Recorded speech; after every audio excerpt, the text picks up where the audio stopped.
شهر رمضان الذي أنزل فيه القرآن۔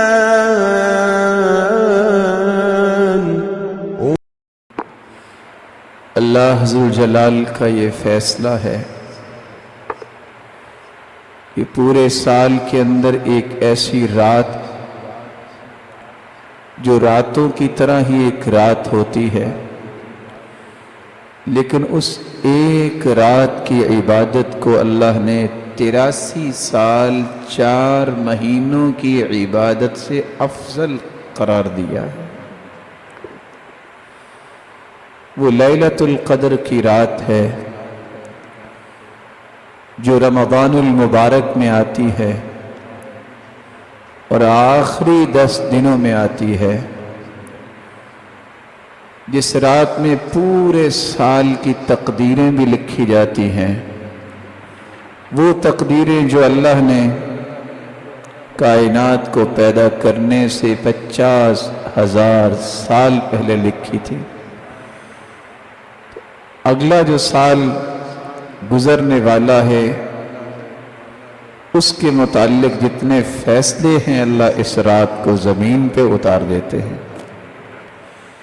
اس لیے اس رات کو تلاش کرنا اور اس رات کی عبادت کرنا یہ ایک مسلمان کی سعادت مندی اور خوش نصیبی کی دلیل ہے۔ آپ صلی اللہ علیہ وآلہ وسلم جب رمضان المبارک کا آخری عشرہ شروع ہو جاتا، كان اذا دخل العشر شد مئزرا، اپنی کمر کس لیتے، وَأَحْيَا لَيْلَةً، اور ان راتوں کو جاگ کے گزارتے، وَأَيْقَظَ أَهْلَهُ، اور اپنے گھر والوں کو بھی اٹھایا کرتے، بیدار کیا کرتے۔ آپ صلی اللہ علیہ وسلم یہ رات بیدار رہتے تو کیا کرتے؟ آپ قیام بھی کرتے، ذکر بھی کرتے، دعائیں بھی کرتے۔ سیدہ عائشہ رضی اللہ تعالی عنہا فرماتی ہیں، كان النبي صلى الله عليه وسلم يجتهد في العشر الأواخر ما لا يجتهد في غيره۔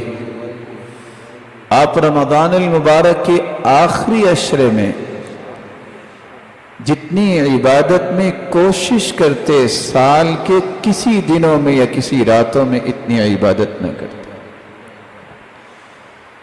اس لیے ایک مسلمان کو اس بات میں خوشی ہونی چاہیے کہ اس کی زندگی میں اللہ ذوالجلال نے یہ مبارک گھڑیاں رکھی ہیں، ان گھڑیوں کو قیمتی بنا سکے اور اللہ ذوالجلال سے اپنی من چاہی اگلے سال کی زندگی طلب کر سکے اور اللہ ذوالجلال سے اپنی زندگی اور آخرت کو خوبصورت بنانے کی التجائیں کر سکے۔